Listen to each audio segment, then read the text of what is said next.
कि राम मंदिर हमेशा राजनीति के कुचक्र में फंसा हुआ है। ये हमारा आस्था का केंद्र है। चोरी हमारी हुई है और हम उसकी व्यवस्था देखेंगे, हुई है कि नहीं हुई और किस स्तर पे हुई है। ये हमारा सनातनियों का, हिंदुओं का एक निजी मामला है। अब उसी भव्य दिव्य राम मंदिर में भक्तों के चढ़ाए हुए दान का चोरी हो जाता तो दूसरा कुछ बोल नहीं सकता है उसमें, क्योंकि आप ही राम को लाए हैं तो आप राम का खाएं भी, लेकिन दूसरा कुछ नहीं बोलेगा। आप यही कहना चाह रहे हैं? बिल्कुल ठीक है, हुआ, लेकिन वो मिसमैनेजमेंट जो हुई, अब ये सनातनी हिंदू या जो भी संगठन है हिंदुओं के, वो इसको देखेंगे ताकि ये भविष्य में ऐसी चीज़ें सामने ना आए। ये हमारे घर का मामला है, सनातनियों का घर का मामला है, हिंदुओं का घर का मामला है। और धर्मों में भी ये बहुत कुछ होता है, लेकिन हम दूसरे धर्मों के बारे में ज़्यादा बोलना नहीं चाहते, ना ही बोलेंगे। आधार पे तो मुसलमान भी कह सकते हैं 3 तलाक हमारे धर्म का मुद्दा है। हाँ। इसमें सरकार को इंटरफियर करने की क्या जरूरत थी? नहीं, मुद्दा है, लेकिन आप उसका मिसयूज कर रहे हैं। आपने कभी उसको अपडेट नहीं किया। तो ये ट्रस्ट मिसयूज नहीं कर रहा है? मिसयूज। तो चलिए शुरू करते हैं। बताइए क्या पूछना है आपको? हम ऐसे कह रहे, ये राम मंदिर चंदा चोरी, ये उत्तर प्रदेश के राजनीति या चुनाव का मुद्दा है, या ये ऐसे ही बस आया और गया है, इसका कोई असर वहाँ तक नहीं है? नहीं, ये आया और गया है। अच्छा।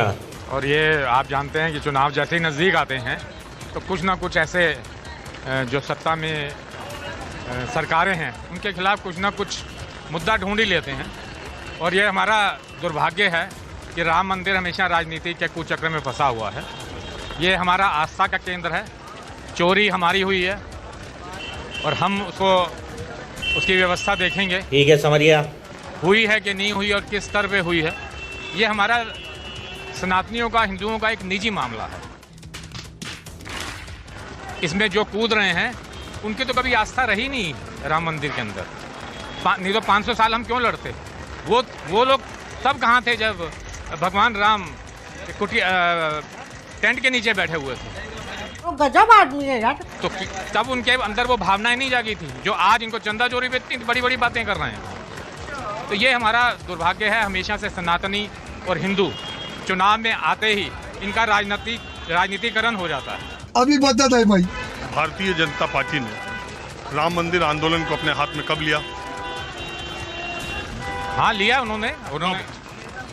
ये आप हो गए, अगर मुझे जब मैं इसका पूरा आपको आंकलन नहीं दे सकता कि कब लिया है। मगर क्यों? मतलब आप मान के चलिए कि 10-15 साल तो हो गए जब इन्होंने पूरा आंदोलन के ऊपर नहीं, वो 36 साल हो गए 90 के बाद। हाँ, 90 के बाद। तो अगर आप श्री राम जन्मभूमि आंदोलन को अपने हाथ में लेते हैं, उसको एक मुद्दा बनाते हैं, श्री राम मंदिर बनता है, अदालत का फैसला आता है, भव्य तरीके से बनता है, सरकार पुरजोर तरीके से उसका क्रेडिट भी लेती है, वहाँ पर व्यवस्था भी करती है और एक भव्य और बहुत ही खूबसूरत अयोध्या का निर्माण भी होता है। बात तो सही है। राम मंदिर बन के तैयार होता है, सारे इंफ्रास्ट्रक्चर होते हैं, आप उसको हर चुनाव में आप भव्य राम मंदिर बनवाने का श्रेय लेकर के आप चुनाव में जाते हैं। सही पकड़े हैं। अब उसी भव्य दिव्य राम मंदिर में भक्तों के चढ़ाए हुए दान का चोरी हो जाता तो दूसरा कुछ बोल नहीं सकता है उसमें, क्योंकि आप ही राम को लाए हैं तो आप राम का खाएं भी, लेकिन दूसरा कुछ नहीं बोलेगा। आप यही कहना चाह रहे हैं? बिल्कुल। कौन है ये लोग, कहाँ से आते हैं? बिल्कुल, देखिए ये हमारा आस्था का विषय है। हम जब वहाँ पर चंदा चढ़ाते हैं तो हम वो भगवान के समक्ष वो पैसा, वो सोना, वो चांदी नहीं चढ़ाते, हम अपनी आस्था चढ़ाते हैं। तो इससे दोनों अगर परिप्रेक्ष्य को अलग अलग करके देखा जाए तो आपको भावनाएं समझ में आएगी। आप जब भी चंदा चढ़ाते हैं तो आप उसका हिसाब मांगने तो नहीं जाते, लेकिन वो लोग कौन हैं जो आज कहते हैं कि हमने चंदा दिया और हमको चंदा वापस चाहिए? वो मैं तुम्हें अभी समझाता हूँ। वो लोग कौन है? वापिस तो कोई नहीं मांगा हमारे समझ से। दिग्विजय सिंह ने मांगा। ऐसे मैं आपको 10 एग्जाम्पल दे सकता हूँ। किसी ने कहा कि मैंने इतना चढ़ाया, किसी ने कहा मैंने इतना चढ़ाया, हमें वापस चाहिए। जिन 3 लोगों ने इम्पोर्टेंटली, सिंधी समाज ने कहा हमने इतनी ईंट चढ़ाई थी, वो सारी ईंट जो है राम मंदिर ट्रस्ट ने बता दी उसका हिसाब कि वो हमारे पास लिखा हुआ। एक गृह सचिव थे, उन्होंने कहा कि, हालांकि उन्होंने ये नहीं कहा कि उनकी रामचरितमानस गायब हो गई सोने वाली, उन्होंने ये कहा कि चंपत राय ने उनको 9 घंटा बैठाया, उनके साथ हाई हैंडेडनेस जिसको कहते हैं, ऐसे बर्ताव किया गया। मोटे तौर पे मैं सिर्फ आपसे ये जानना चाहता हूँ, ये मुद्दा सनातनियों को या हिंदुओं के आए और गए मुद्दे की तरफ है, बहुत देर तक या बहुत गंभीर प्रश्न के तौर पर या चुनावी प्रश्न के तौर पर या मुद्दे के तौर पर नहीं है। आप ऐसा मानते हैं या है? बिल्कुल मानते हैं। शाबाश। ये इसका जो भी आप इसका जो भाव देखेंगे, ठीक है हुआ, लेकिन वो मिसमैनेजमेंट जो हुई, अब ये सनातनी हिंदू या जो भी संगठन है हिंदुओं के, वो इसको देखेंगे ताकि ये भविष्य में ऐसी चीज़ें सामने ना आए। ये हमारे घर का मामला है, सनातनियों का घर का मामला है, हिंदुओं का घर का मामला है। और धर्मों में भी ये बहुत कुछ होता है, लेकिन हम दूसरे धर्मों के बारे में ज़्यादा बोलना नहीं चाहते, ना ही बोलेंगे, ठीक है। क्योंकि सबकी आस्था का विषय है। और मुझे लगता है राजनीतिक दल इनसे दूर रहें। हमारे संगठन, हिंदू संगठन जो वहाँ के श्रद्धालु हैं, तो रुको जरा, वहाँ इस आधार पे तो मुसलमान भी कह सकते हैं 3 तलाक हमारे धर्म का मुद्दा है। हाँ। इसमें सरकार को इंटरफियर करने की क्या जरूरत थी? नहीं, मुद्दा है, लेकिन आप उसका मिसयूज कर रहे हैं। आपने कभी उसको अपडेट नहीं किया। तो ये ट्रस्ट मिसयूज नहीं कर रहा है? यूज कर रहे हैं, हम इसको अपडेट करेंगे। हम तो कह ही रहे हैं कि हमारे घर का मामला है, उसमें क्या व्यवस्थाएं हमको बदलनी चाहिए, क्या हम उसको करना चाहिए ताकि भविष्य में ये पुनरावृत्ति ना हो। हम तो इस बात को एक्सेप्ट कर रहे हैं। हरदोई से आया हूँ मैं।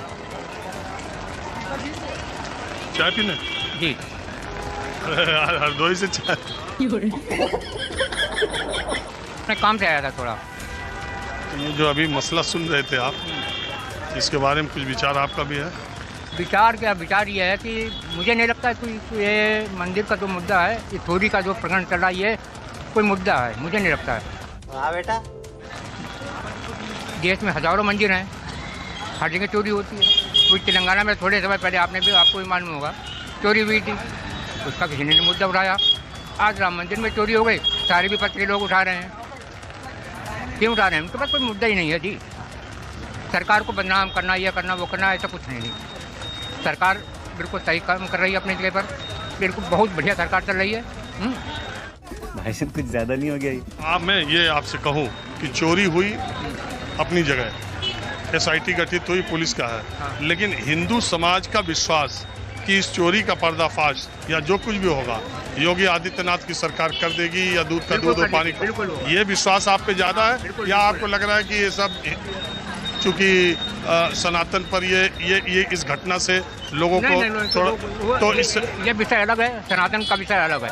यही नहीं, अभी और सुनिए। दोनों विषय अलग अलग। उन्होंने जिसने अपराध किया उसको सजा मिलनी चाहिए 100%। तो आपका नाम क्या है? मनोज सिंह। तो मनोज जी, आप ये मानते हैं कि इसका कोई चुनावी नुकसान होने वाला नहीं? कुछ नहीं होगा, कुछ नहीं होगा। जो लोग ये भ्रम की स्थिति बना रहे हैं, ये सब बिखर जाएगा भ्रम।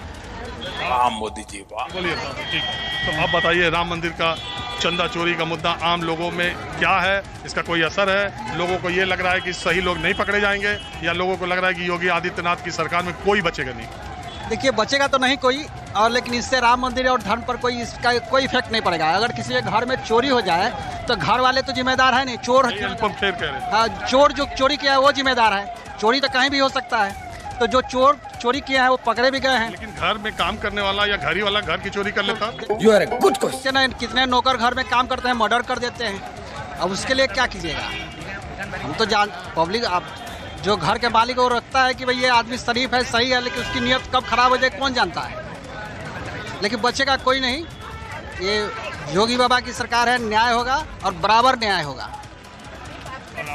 दोस्तों, जैसा कि आप लोगों ने वीडियो में देखा, रिपोर्टर ने जब राम मंदिर और चंदा चोरी पर सवाल किया तो भाई साहब ने जवाब दिया कि चोरी हुई है या नहीं हुई है, ये हमारे सनातनियों का और हिंदुओं का मामला है, और जो इसमें बीच में कूद रहे हैं इनका कभी राम मंदिर में आस्था था ही नहीं। और इसी पर जब रिपोर्टर ने सवाल किया कि भारतीय जनता पार्टी ने राम मंदिर आंदोलन को अपने हाथ में कब लिया, तो भाई साहब को इसके बारे में कुछ पता ही नहीं। और इसी आधार पे मुसलमान भी कह सकते हैं कि ये हमारे धर्म का मुद्दा था, इसमें सरकार को इंटरफेयर करने की क्या जरूरत थी। जब रिपोर्टर ने ऐसा कहा तो भाई साहब ने जवाब दिया कि ये मुद्दा है, इसका आप मिसयूज कर रहे थे, इसको कभी आपने अपडेट नहीं किया। तो उसी पर रिपोर्टर ने भी कह दिया ये जो ट्रस्ट है वो मिसयूज नहीं कर रहा है। और यही सवाल जब रिपोर्टर ने एक दूसरे भाई साहब से पूछा तो उनका भी कुछ इसी तरह का जवाब था कि देश में कई जगह पे मंदिरों में चोरी होती है, लेकिन जब राम मंदिर में चोरी हुई है तो ही विपक्ष आवाज उठा रहा है। फिर दोस्तों, आप इन लोगों की बातों पर और राम मंदिर में जो चोरी हुई है उस पर क्या कहना चाहोगे, मुझे कमेंट बॉक्स में जरूर बताएं। और हाँ दोस्तों, आप इसी तरह की न्यूज़ से जुड़ी वीडियो डेली देखना चाहते हो तो चैनल को सब्सक्राइब और वीडियो को लाइक जरूर करें।